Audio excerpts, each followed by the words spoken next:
Nice buns, soft, fluffy, and ultra-low net carbs. Discover Hero Bread, the delicious ultra-low net carb bread with incredible taste and texture. Hero Bread has 0 grams of sugar and is under 100 calories per serving. Plus, high in fiber with 5 to 10 grams of protein per serving. Available on Amazon.com, Walmart.com, and at hero.co. That's HERO.co. Delicious, ultra-low net carb Hero Bread buns and tortillas. Soft and fluffy, high in fiber, and with 0 grams of sugar, up to 10 grams of protein, coming in at under 100 calories. Order today at hero.co and use the code AH10 to get 10% off your first purchase. That's AH10 at hero.co. HERO.co. Order from hero.co now and get 10% off your first purchase with promo code AH10. That's 10% off with code AH10. HERO.co.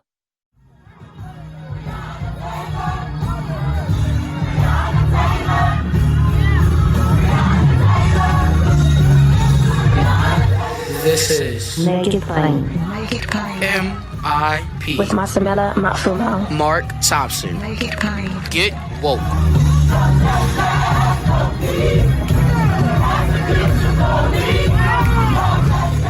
Hope everyone had a great weekend and that you enjoyed the Selma Jubilee as well. If you missed it, a lot of that will live on social media. You can go back and look at some of the great sessions and great celebration we had from the 56th anniversary of the Selma Bridge crossing and Bloody Sunday. So, as you know, on Friday, we aired part 1 of the Senate Democrats' African American Media Roundtable from Tuesday a week ago.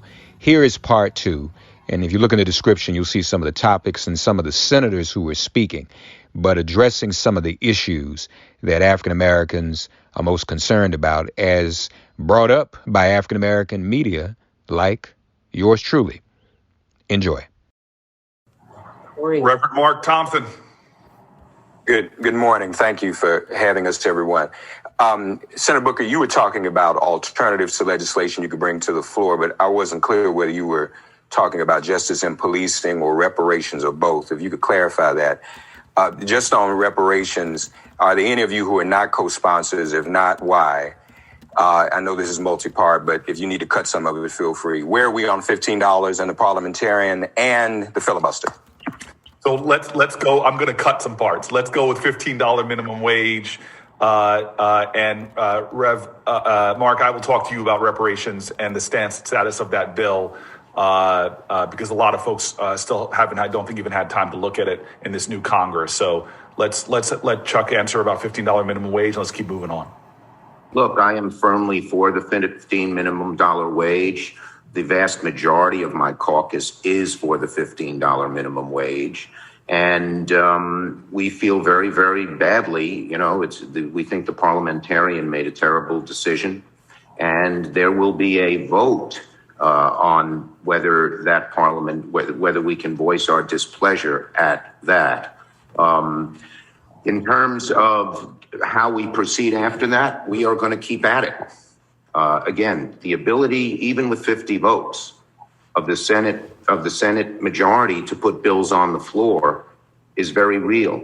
And we will have many other opportunities to pursue minimum wage if we can't get it in this bill.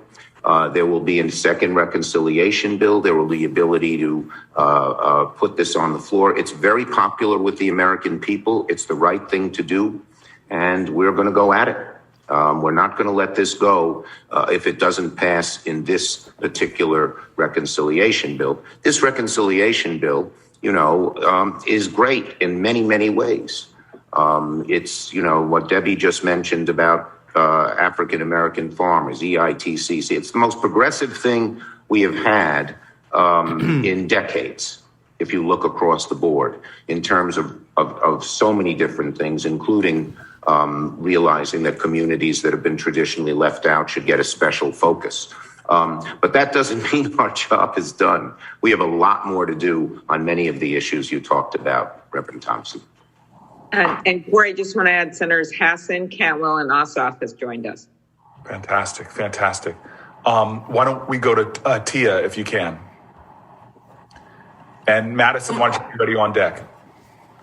Good morning, and thank you guys for this opportunity. I wanted to ask Senators Ossoff, that now that he's here, and also Senator Warnock. I talked to a Republican member of our delegation who thinks the Senate, now that the American Rescue Plan is on your lap, should look into money or policy specifically to improve vaccination rates in communities of color. What should and could be done to do that? Thank you for the question, Tia, and good to see you. And hello and good morning, everybody. Thanks to the steering committee for putting this together. And I think that's right. And there are significant resources in this legislation that should be on the floor this week for HHS to do that and for state and local agencies to do that. And the equity of this vaccine campaign is a clear administration priority that this legislation empowers the administration to pursue, so that it's not just the absolute number of vaccines delivered, but it's the equity with which they are delivered, ensuring that communities of color and ensuring that working class people have equal access to this vaccine. We can't allow ourselves to get back into the situation we were in the early days of the pandemic with testing, where it was elites and those with wealth and connections who had special access to tests, while folks who were actually at highest risk because of the work that they do couldn't get tested. And we're at risk of going down the same path with vaccines. The very good news is that thanks to this administration's efforts, the vaccine supply is coming online even faster than we had hoped. But that's why it's doubly important that Congress appropriate the resources and tailor this authority so the administration can make sure those vaccines are getting into Black and brown communities and rural areas. Thank you for the question, Tia. All right, I'm going to keep pushing forward. So we have. Oh, sorry. Go ahead, Senator Warnock. Yeah, very quickly. I agree with Senator Ossoff, and we've got to make sure that these rural communities that have been so hard hit are centered in our effort to get the vaccine distributed. I also want to lift up that you have institutions like the Morehouse School of Medicine in Georgia, for example, that have a history of addressing these issues around equity and the distribution of health care. And so this package also provides aid to HBCUs. And I think that there are ways in which we could center those organizations in our effort to distribute the vaccine to communities that have been marginalized. All right, I'm going to let Senator Padilla, he wants to jump in, but I'm going to just tell everybody we have 21 minutes and more than 10 reporters left. So I'm just trying to push through, but Senator Padilla, go ahead. Super quick, something that somebody just touched on a second ago.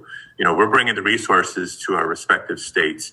Just imperative that we work with our state and local government counterparts to ensure that equity at the ground level. So I know it's easier for some of us than others, depending on who the governor is, who local mayors are, et cetera. But it's different levels of government having to work together here. All right. Madison. Good morning, everybody, and thank you very much for doing this Zoom call. My question is this. Mask mandates are being lifted in places like Texas and Mississippi, but Black communities and other marginalized communities are still being disproportionately affected by coronavirus. What are Senate Democrats prepared to do, or at least encourage the White House to do, to prevent the further spread of the disease? Colleagues, up for grabs. I will call on Patty then. To put her on the spot. Cory, such a friend. That's a real challenge. I mean, when we have state and local officials who are still trying to deny that we have a pandemic and sending the wrong message by not enforcing simple procedures like masks and making sure people wash their hands and are given the public health messages that are needed, it really undermines our efforts, because if this pandemic spreads anywhere, it's going to spread everywhere. And we know the new variants are causing even more concern as we move forward. And what we hear from Dr. Fauci and all of the health experts is we have got to right now more than ever make sure we control the spread of these variants by simple things like mask wearing until we have caught up to a point where we have herd immunity. So I think the White House is doing everything they can to send a message from where they are to every state and community that we have to continue to do this. I am hoping that public health experts and people in those states that are flaunting this notion that everything is fine, great, and good will stand up and be loud and fight back on that. And I would hope everybody does that. It is really disconcerting to see that happen right now. Cory, can I do 20 seconds? Of course. Mr. Gray, I watching what's happening in Texas and the governor obviously trying to distract from all the awful things that he's failed to do, or the things he's failed to do and the awful things he's done in the last 3 weeks. I know a lot of local mayors have spoken out in opposition to what the governor's done. So I would encourage all of us to work as much as we can with mayors and county health officials, kind of taking up on what Patty said, to make up for as much as we can, and then obviously keep the federal focus with what CDC is doing. All right, we're going to go Ms. Ellis, then Mr. Smith, and then, dear God, Mr. Lewis, raising your black hand, the only one tech savvy enough to do it. You go third. Good morning. Thank you all for having us. So I know that we talked a little earlier about the concern over COVID-19 vaccine inequity across the country. But there have been these cases where you have Black communities or Black neighborhoods that are being neglected, and people from outside the neighborhood are coming in and taking up the appointments, from poor people who have been vulnerable throughout this pandemic. So do you think that leaving it up to the states to distribute the vaccine is the best practice? And does there need to be more intervention from the federal government? I'm trying to read people's faces. I think Elizabeth Warren. Cory? Yes. Yeah, so let me just go back to what's in the bill right now. Barbara Lee, Ayanna Pressley, Patty Murray, and I, and a lot of others worked on making sure that this round of the bill has money that goes specifically into local communities. That is, it doesn't go to the governor for the governor to decide how practices are going, and that it actually has hooks in it that say you have to do the hiring locally, so that the money is going, ideally, into the churches, into community centers, into local places. And this is partly an answer to the earlier question. We cannot think of this virus state by state by state. We have to think nationally, and then we have to think by community. And this bill does a much better version of doing those two things. Nationally, getting more vaccines created, just getting more money out there, but it's very specific. I would also add the Biden administration, to their credit, has identified hardest hit communities. We have 15 of them in Massachusetts, and vaccinations are going straight into those communities to be handled by our community health centers for the local residents. It's not enough yet, but to me, at least, these are the right pathways, these are the right structures and the right plans. When we get this bill passed, we should see a lot more money coming into that and a lot more work that comes from the community up to get people vaccinated. And I just want to add, and also to continue testing. Testing is still a very important part, testing and tracing, to understand where this where the COVID virus goes and trying to get it under control. I tried to talk fast, Cory. No, that's great. I really appreciate it. Next. How you doing? Good morning from California. Thank you very much, Senators, for joining us on this call.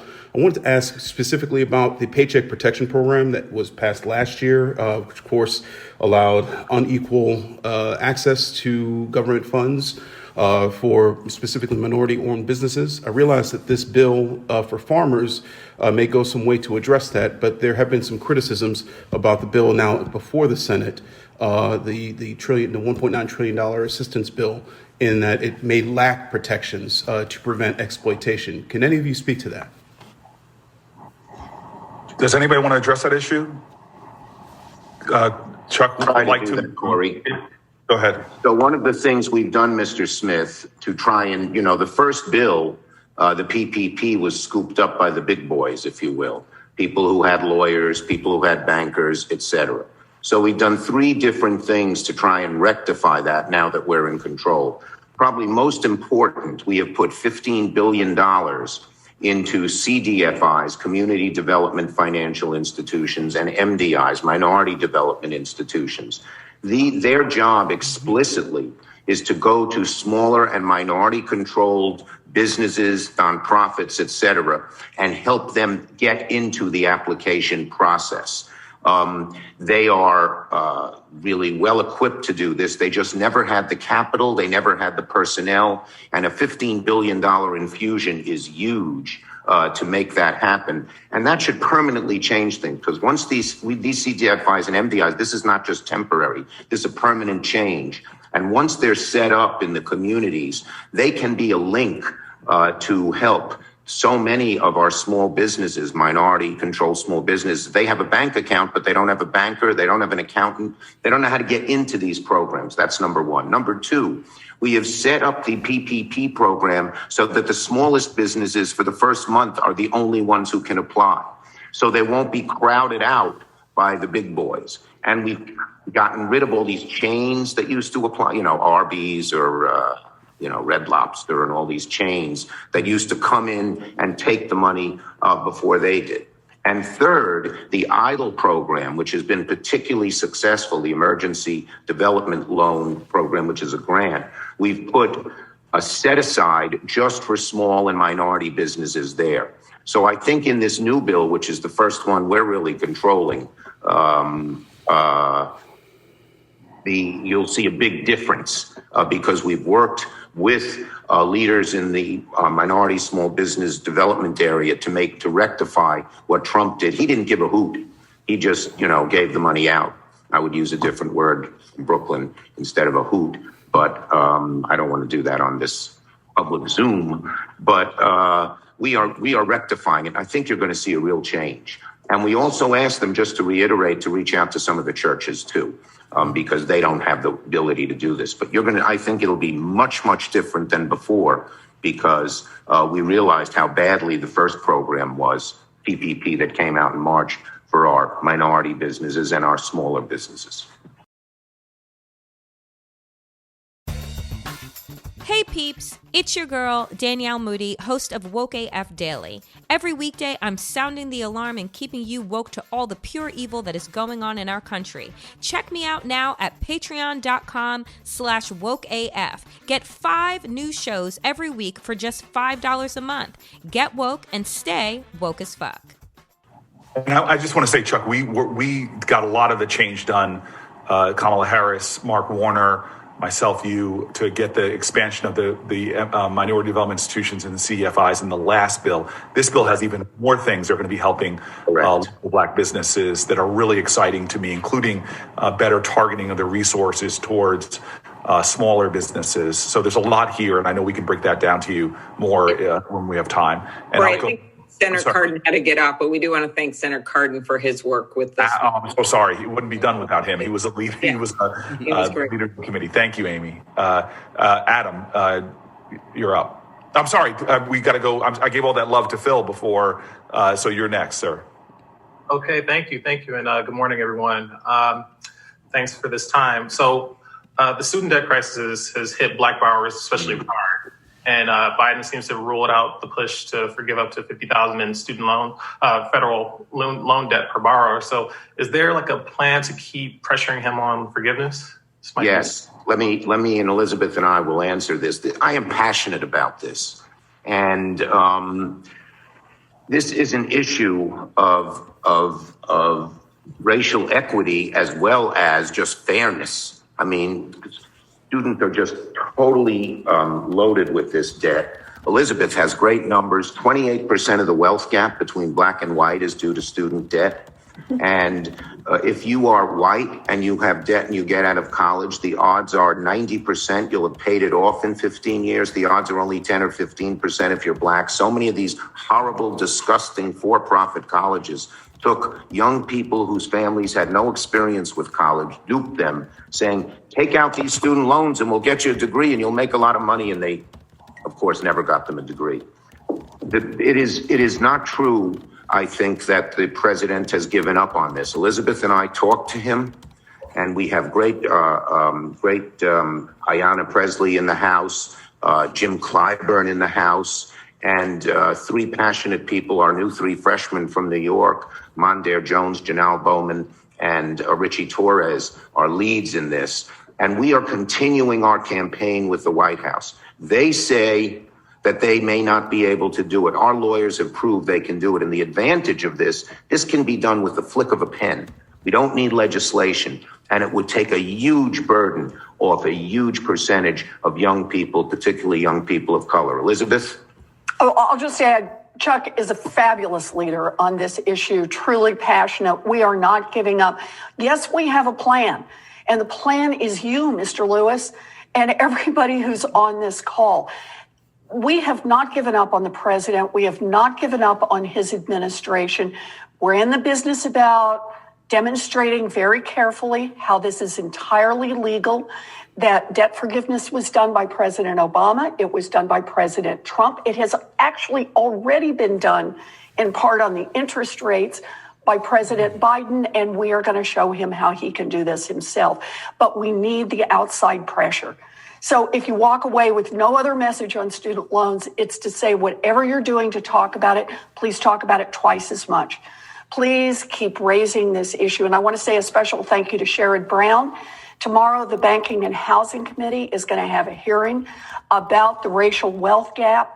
One of the things I want to talk about and we'll be talking about is student loan debt. So we have a couple of great witnesses coming in to talk about this.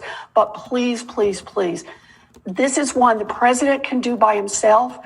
The way he's going to do that is if he has enough outside pressure and he feels like enough people across this nation really, really, really want to see us do it. It's a racial justice issue. Please help us on this. And just one more point. So the president did say at his Wisconsin town hall that he wouldn't do it. And then the next day, two things happened. Jen Psaki, his press statement, said, no, we're still studying it. And the White House assured Elizabeth and I that it is still on the table. This is not over, and the fight will continue, and we will win it. Hey, Cory, I've got to sign off, and I know they're all in good hands to go with Gary Peters and make sure that Ron Johnson doesn't say that what happened at the Capitol was festive and not caused by white supremacists. So thank you, everybody. Thank you, Amy, so much. We're going to move on. If you've already asked a question, please put your hand down. I'm talking to you, April. Let's go ahead. We're going to go Adam, Maya, Tia. I am definitely leaving Jonathan Capehart for last just because I want to. He doesn't rep Newark enough. Go ahead, Adam.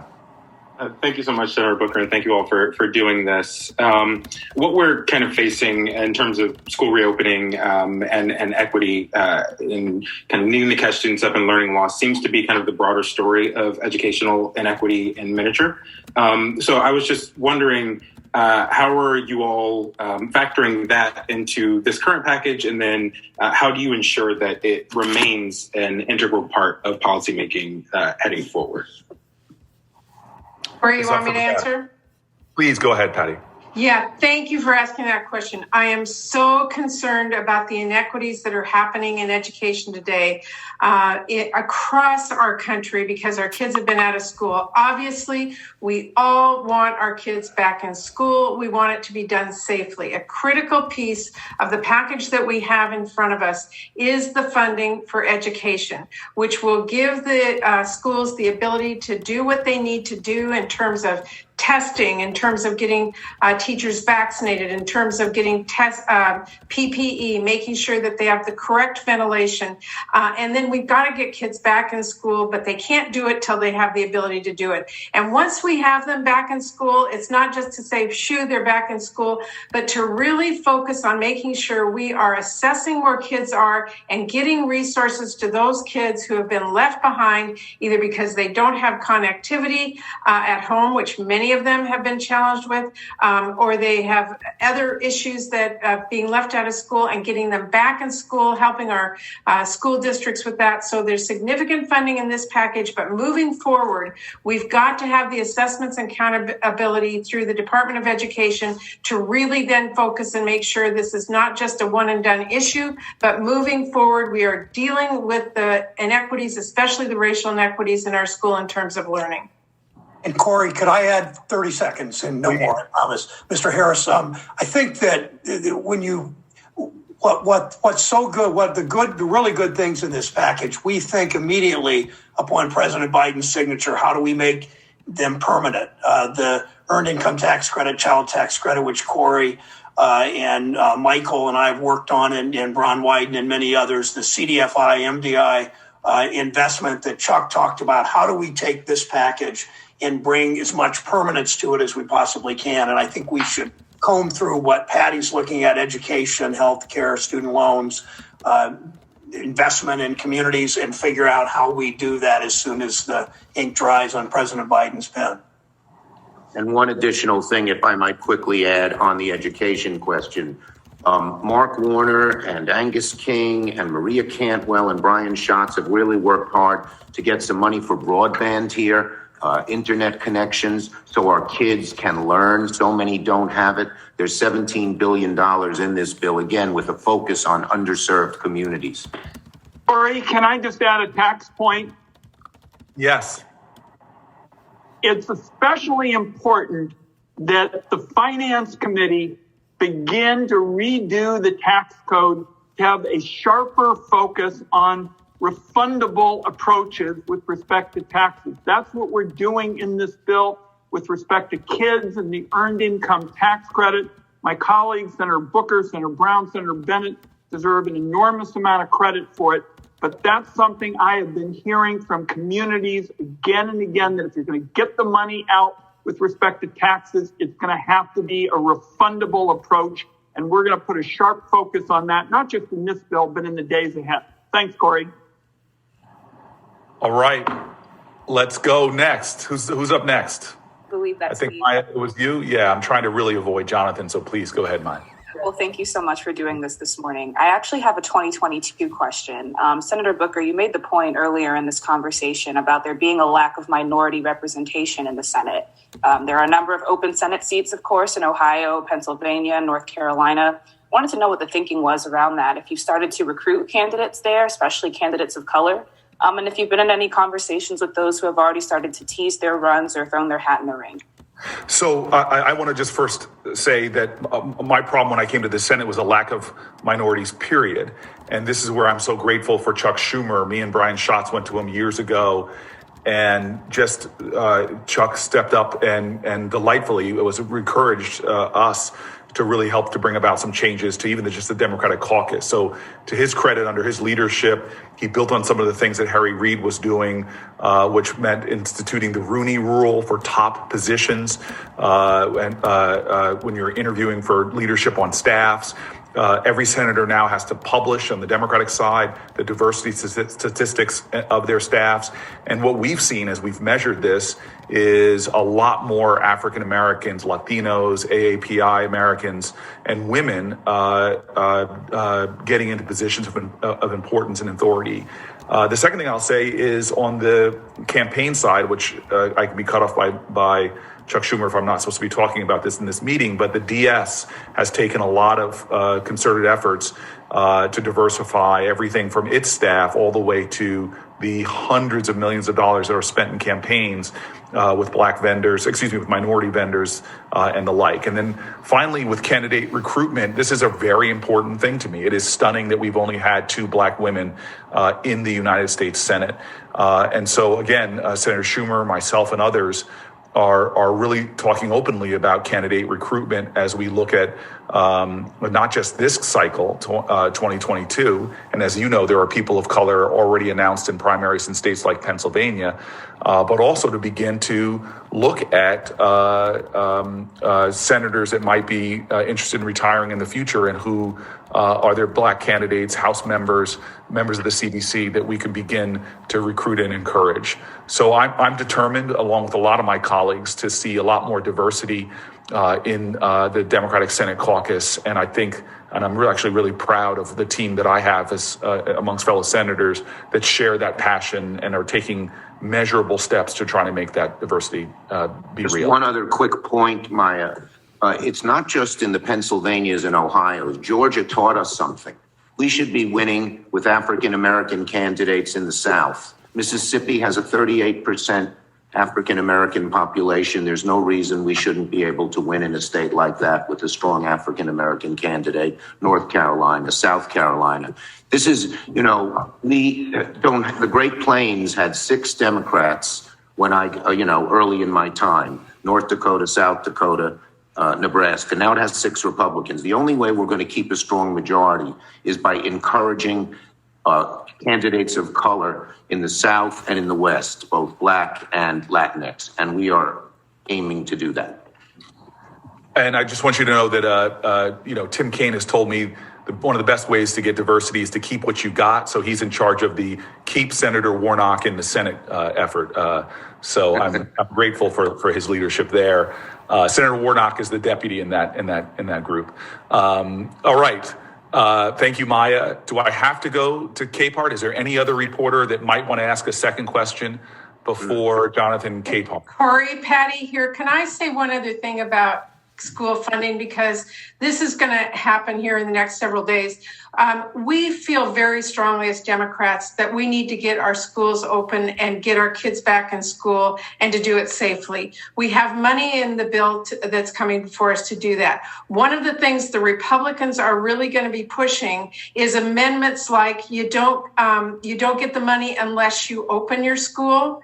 That is very dangerous for low-income and minority neighborhoods in particular, because they are going to be desperate for the funds and open their schools unsafely in order to get the funds. We have to get the funds out there, make sure that the schools have access to them, and then open them safely. So I just wanted everyone to be aware we are going to be fighting hard on that. It's hard to understand if you don't talk it through, but I wanted you to be aware of that and happy to talk to any of you about that as we move forward. All right. Well, our time is up for the day, and I want to thank all. Oh, I'm sorry, Jonathan Capehart. Thank you very much, Senator Booker and senators, for doing this. And Senator Booker, if you want me to rep Newark more, you should come on my show. Like 95% of the senators on this call have done, some multiple times, but I digress. This is for Leader Schumer. Leader Schumer, we've talked. You've all talked about multiple bills: the policing bill, the COVID bill. HR1, S1. But the thing we haven't talked about is the filibuster. At what point are you going to do away with the filibuster so that all of these priorities have a snowball's chance in hell of actually passing? And what are you going to do to overcome Senator Manchin's opposition? Okay, well, let me say a couple of things on that. First, we have to, as a caucus, succeed in passing big, bold action up and down the line, as some of the things you mentioned. We have no choice. The advantages we have now are we are able to bring these issues to light.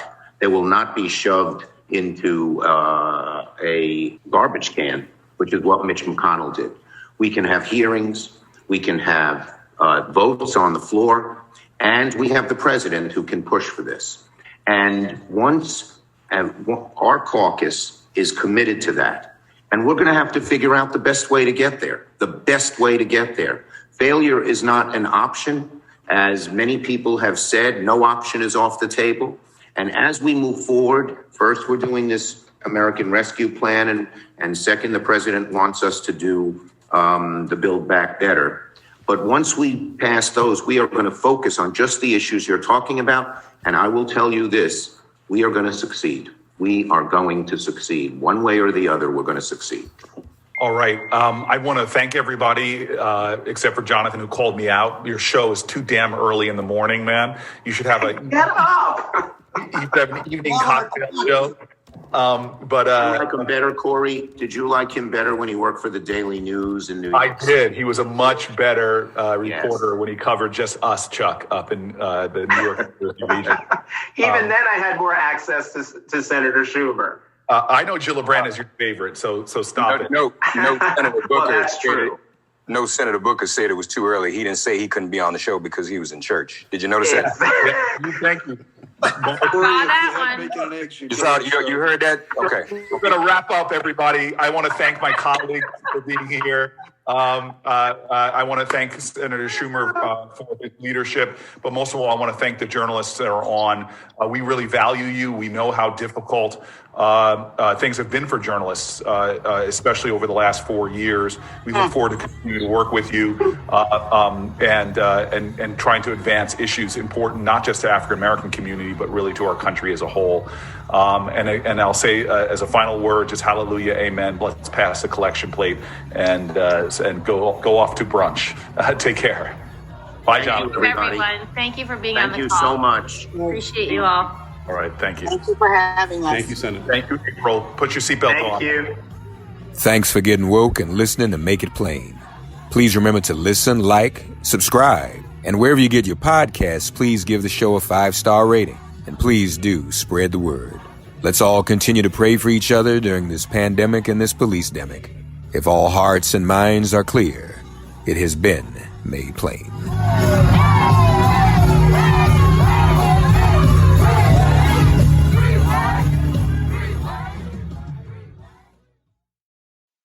Not all bread is created equal. And if you like yours soft, fluffy, moist, and delicious, then Hero Bread and Buns should be your first choice. But Hero Bread isn't just about taste and texture. It's high in fiber with ultra-low net carbs with 0 grams of sugar. Order today at hero.co and use the code AH10 to get 10% off your first purchase. That's AH10 at hero.co, HERO.co for 10% off your first purchase.